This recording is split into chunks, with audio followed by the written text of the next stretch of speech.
Hello and welcome to the Assist Trust 2022 AGM. I'm Leah and I'm an Operations Manager here at Assist Trust. Okay, so I would like to begin with a brief overview of what's gone on this year. So the effects of the global pandemic has had a big impact on the service, and the start of the year was spent once again in lockdown. The staff team did an amazing job of supporting our members virtually with support of phone calls, but nothing does compare to being here doing face-to-face activities. So both the staff and the members were very pleased to be welcomed back in March. And then we look to resume full services from July. So we celebrated Learning Disability Week with an afternoon tea with the members at the Gardens. They also took part in a dance-a-size, which kicked off our fundraising event, where between the staff and the members we raised over £1,700. Initially, this money was going to be spent on a lovely massive Christmas party, but due to the rise in infection rates, we thought it'd be safer if we just did a virtual event, which was still very nice, and the members got to have a lovely Christmas pack. That was a little bit extra special. So we also held our garden event, and that's the first since the pandemic started. It was a massive success, and it's a really lovely opportunity to celebrate and show off the work of Assist Trust to the carers, family, and also the wider community. So a huge thank you from the management team and from the members to our amazing staff team. This year wouldn't have been possible to continue our service without their dedication, their creativity, flexibility, and just determination to make sure that the members were supported as well as we possibly could. They really are an inspiration, and we are really thankful for them. So you'll now be seeing some of the amazing progress that our members have made throughout the year, and it'll be kicked off with the Helping Our Community group.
My name is Hannah Turnbull.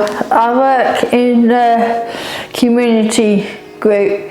We've just recently done a cake and card sale. We raised £30.15. I've enjoyed the group ever so much, and I'm going to miss it. We've managed to raise quite a lot of money for the Patsy cupcakes pair. And that was on telly, and we've raised quite a lot of money for that. And did you have to get in touch with anyone to get donations for children in need? Yeah. Who did you get in touch with? The people from the shops, and we had to do the letter for it. They shops around here, local shops? Yes, in Angler Square, and we've come up with what we have to write, I'm going to put dessert on my them. And so hopefully, because they managed to sell some cakes, yeah.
Yeah, hi, my name is Simon Potter. I cycled over 300 miles to raise money for Assist Trust. Yes, I cycle with my dad. I was on a tandem with my dad. Brilliant.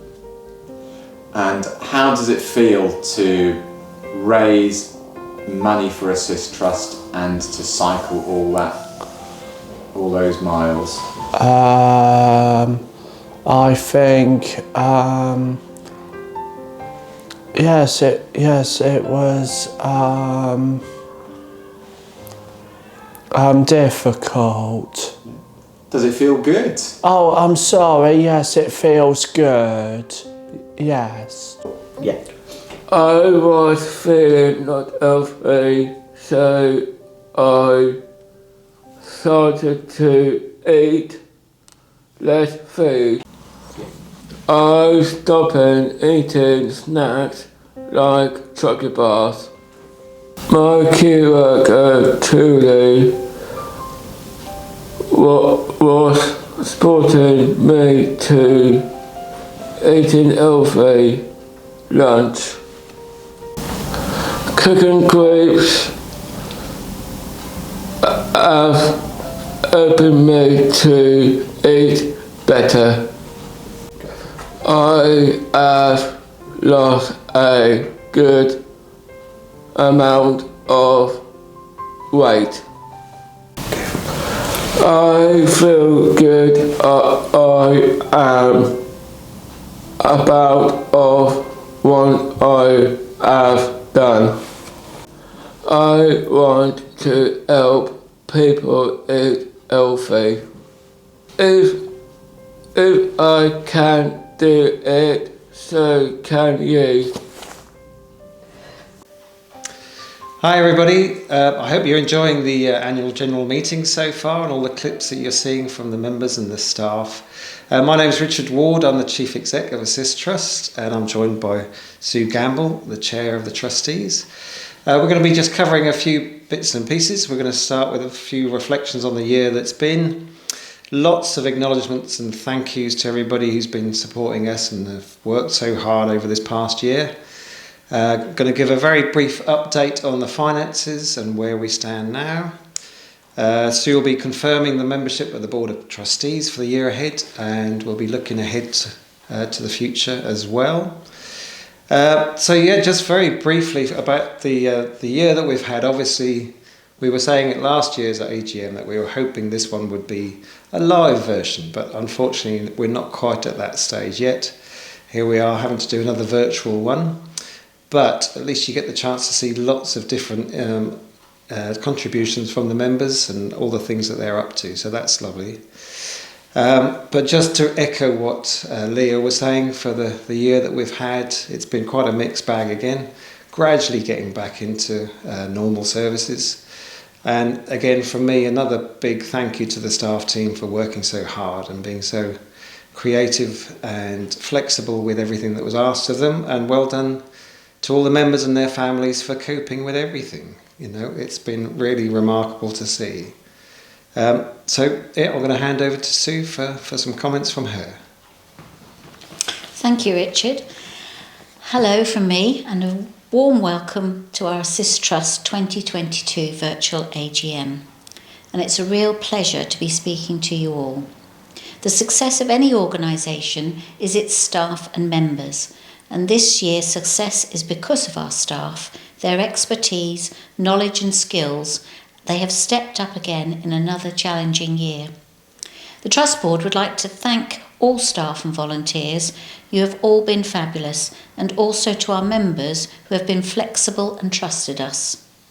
The Board would also like to extend a big thank you to everyone who supports the Assist Trust. We couldn't do it without you. And now I'm going to hand back over to Richard.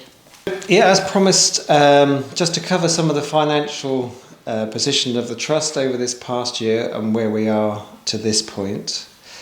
It's been another very unpredictable and uncertain year, but actually Assist has managed to remain financially very stable throughout. With a combination of very careful and cautious planning, prudent decision making, we ended the financial year to March 2021 in good shape.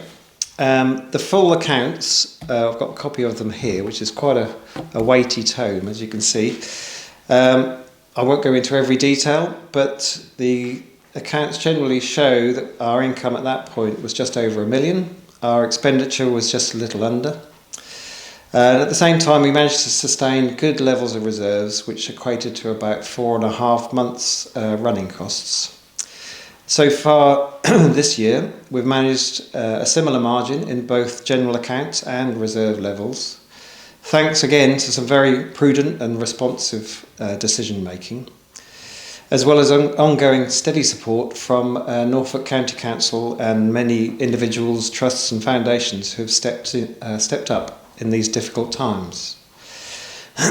Sue will go into a bit more detail about those who've supported our fundraising efforts, but I wanted to express our gratitude to Norfolk County Council for so consistently supporting the whole day service sector as we've moved out of lockdown and back towards normal services. Financial arrangements have had to chop and change throughout this whole period, but they've always found ways to support the essential work that goes on. We're hugely grateful for that ongoing support, and I hope we can now build on that strengthening relationship we have and improve and develop services as we enter this next phase. Back to Sue. Thank you, Richard. We're pleased to report another record fundraising year. Would also like to say thank you to the staff and members who helped raise money for the Christmas party and the Christmas packs that went home to our members. Please enjoy the following videos of our members and staff, and I'll be back again a little later.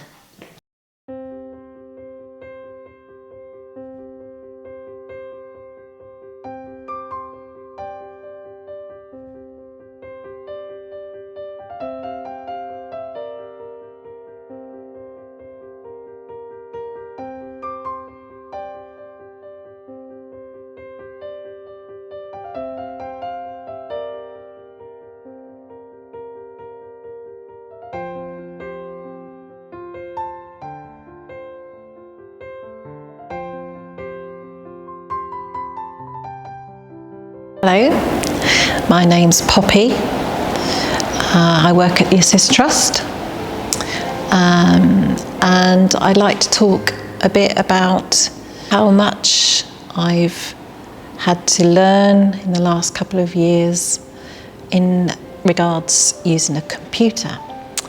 My computer skills were pretty basic at the beginning of lockdown, and then of course we all became very isolated, working at home. We were unable to see the members face to face, and we were aware that they would miss seeing us and we missed seeing them. So Zoom seemed the obvious way forward. Now, I'd never done a Zoom in my life before, as many of us.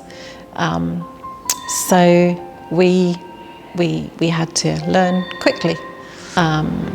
At Assist Trust, we tried really, really hard to duplicate what we did day to day with the members face to face in a normal situation.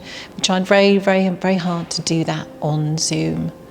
So the same sort of level of challenge in the groups and the same level of fun we tried to put into our Zoom activities.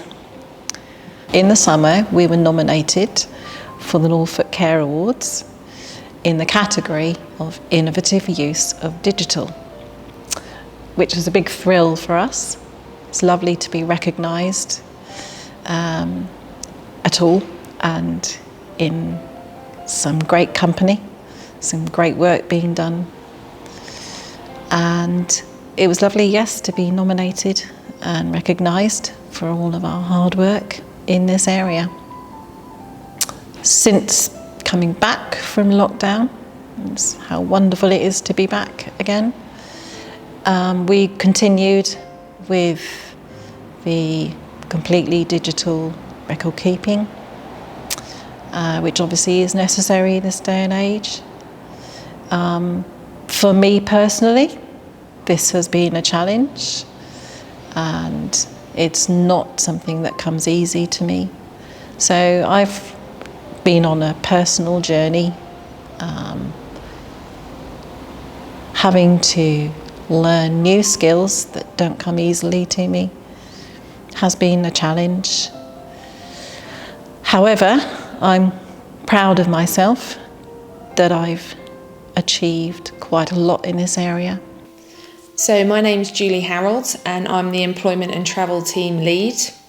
So our team is there to support members to learn work-ready skills. So this may be within internal placements within our buildings, taking part in housekeeping jobs, or they could be going out to do voluntary placements within different charities and organisations. There's also a chance of it then going on to be paid employment, depending on the individual. So during these work placements, the idea is to promote the individual's independent skills, such as timekeeping, socialising with new people, using their initiative to problem solve, working as part of a team and learning new skills. Placements that we have going are gardening placements, hospitality and catering. We have retail placements. We also have some placements in domestics and childcare.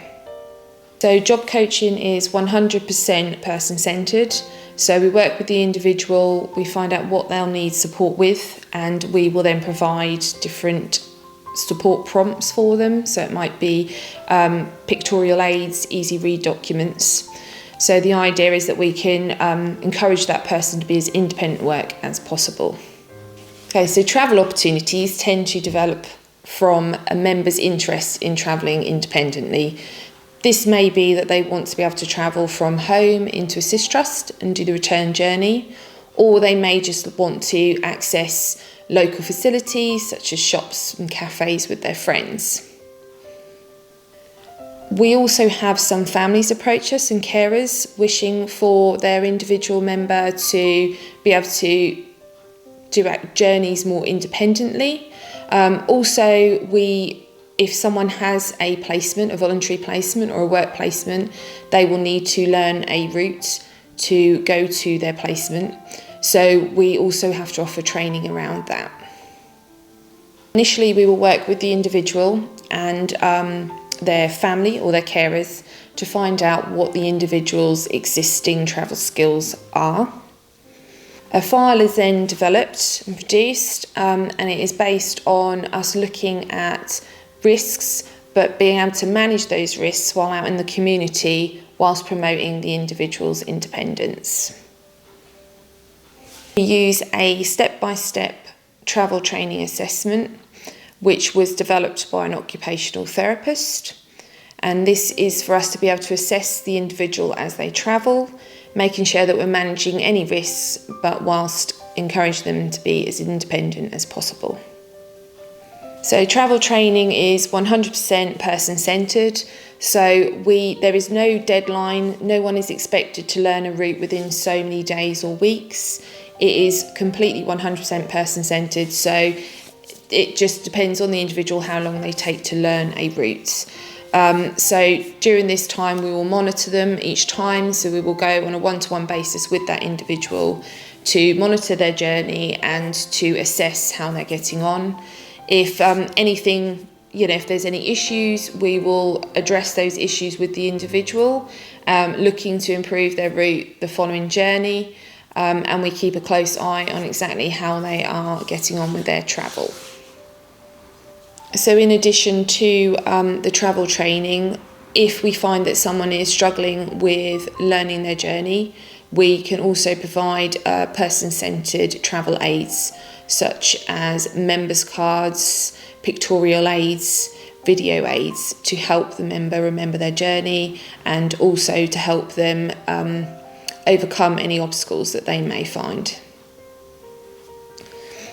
As well as practical support, we also offer theory support, so where we'll sit down and we will go through community questions which are based around scenarios that involve travelling on foot, travelling via public transport such as buses and taxis.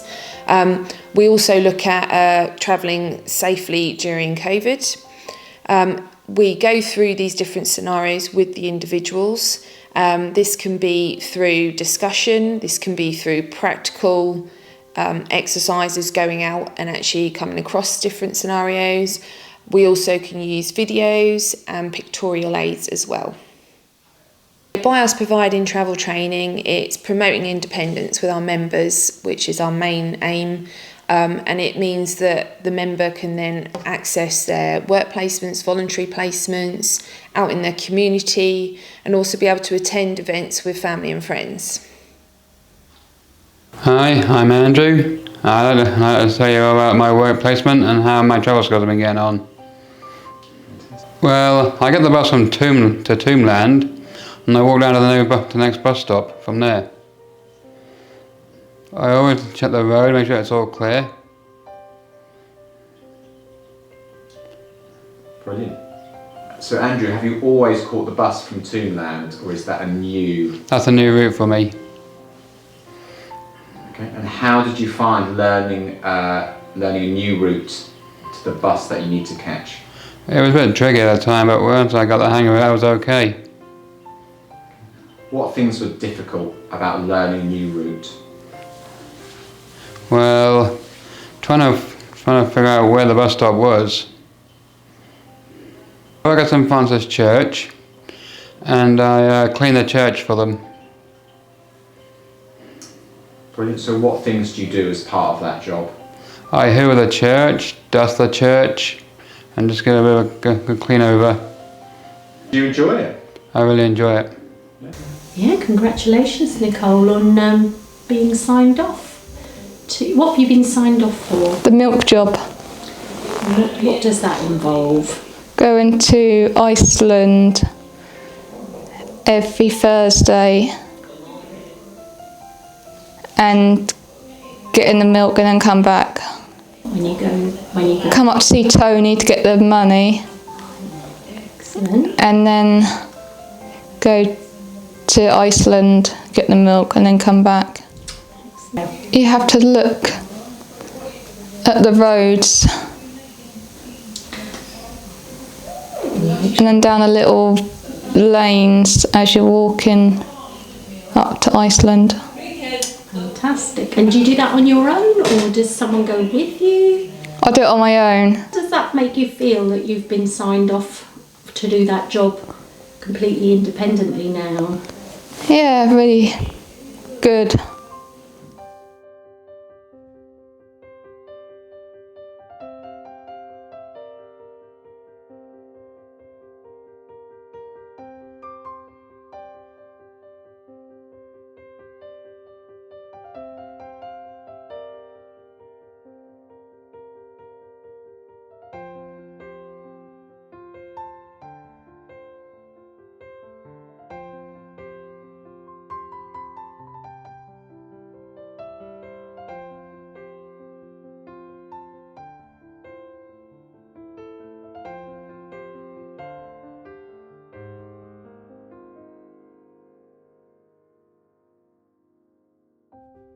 Can you tell me a little bit about the independent cafe?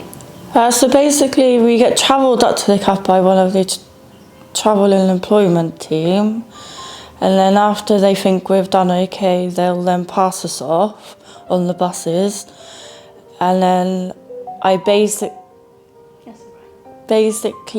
I get there in the morning and then help Kyra set up. We'll set the tables, fill the coffee machine up, the urn, and make teas and coffee for the customers when they come in. Once you've done that and you're sort of confident doing that, the next sort of step is to perhaps take on the role of a buddy. How does that work? What's that about? So basically they'll come up with a member of staff, and then I then show them around the cafe, what there is to do, how to set up. And got your food hygiene certificate, haven't you? Yeah.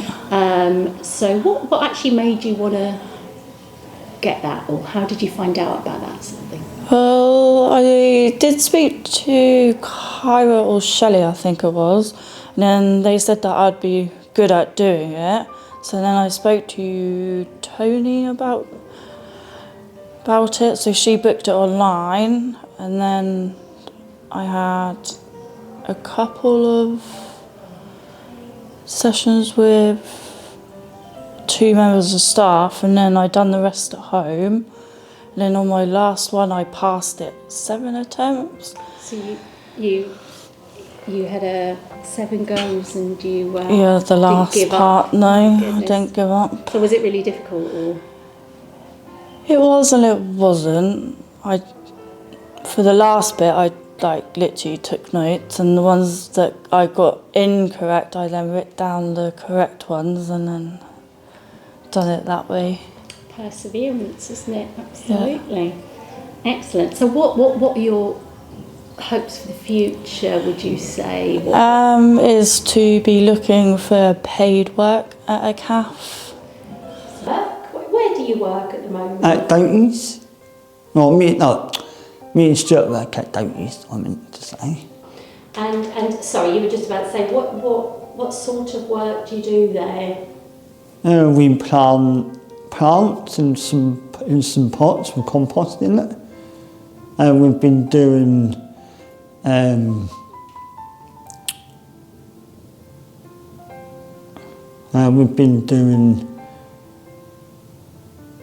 cutting some hedges back, cutting some hedges, we've been doing that.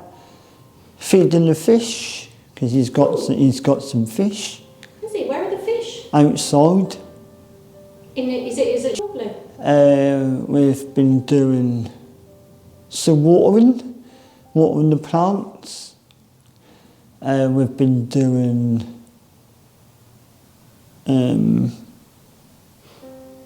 putting some stuff in the skip, because he's got a skip outside. We've been doing that. After we've done the grass, we've put it in the skip. I'm always happy to go, and some days I can't wait till I go up there and start work. That's good fun. Me and Stuart can't wait. I get on one with him, and Martin gets on with us, and I get on rather with him. I like going, me and Stuart like going. Yeah. So if there was another member here that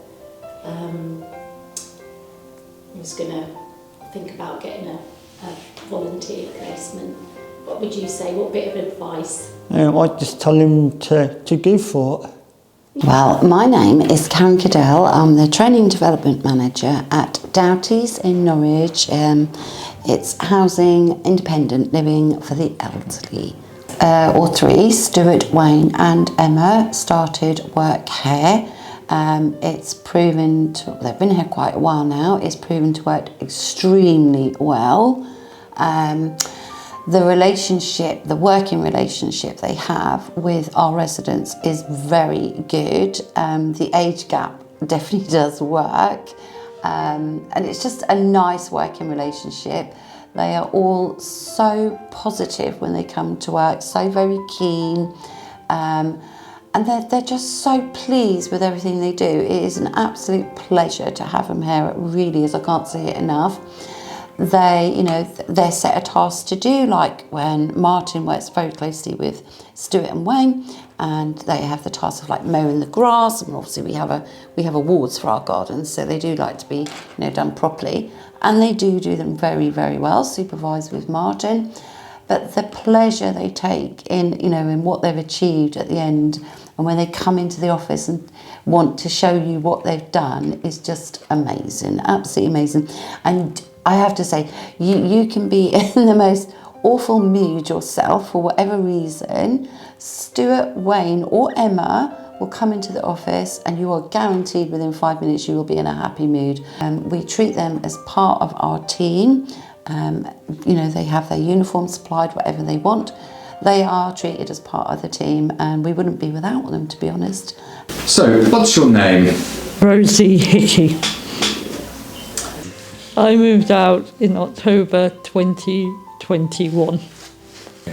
I now live with carers and 3 other girls. Brilliant. And how does it feel to live in supported living? It feels great because I can be more independent and do my own washing and help with cooking and clean up my bedroom.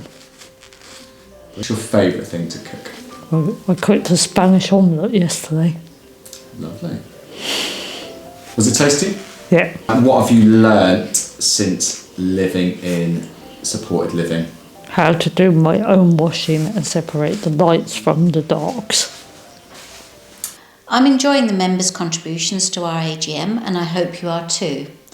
At Assist Trust AGMs, we like to do things a little differently to most AGMs by celebrating our members' successes, their achievements, and to hear directly from them. This year we have said goodbye to 2 long-serving trustees, Alan Hewitt and Linda Cullum. Their support and involvement has been invaluable, and we miss them. We would like to formally thank them for their services and wish them success in their future ventures. We welcome 2 new board members, Jim Tremlett and Rachel Morris. The Assist Trust current trustees are myself, Sue Gamble, Matt Langley, Tracy Hughes, Chris Robson, Jim Tremlett and Rachel Morris. The board would also like to acknowledge and thank the support of the companies and employers who have and continue to support our members with work experience. Thank you.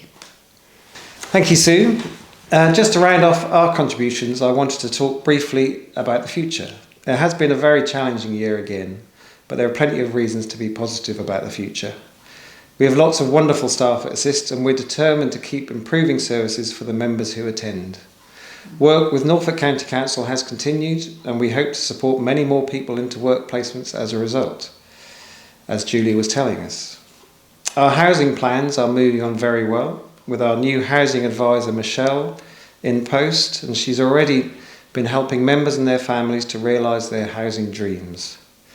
And the members have again showed how resilient they've become and how willing they are to get stuck in, to pick up where they left off, and to resume their own journeys towards getting more independent and getting the life they wish for and deserve. So many thanks from us, and we'll leave you with some more pictures of the members enjoying their time at Assist Trust. Thank you for tuning in.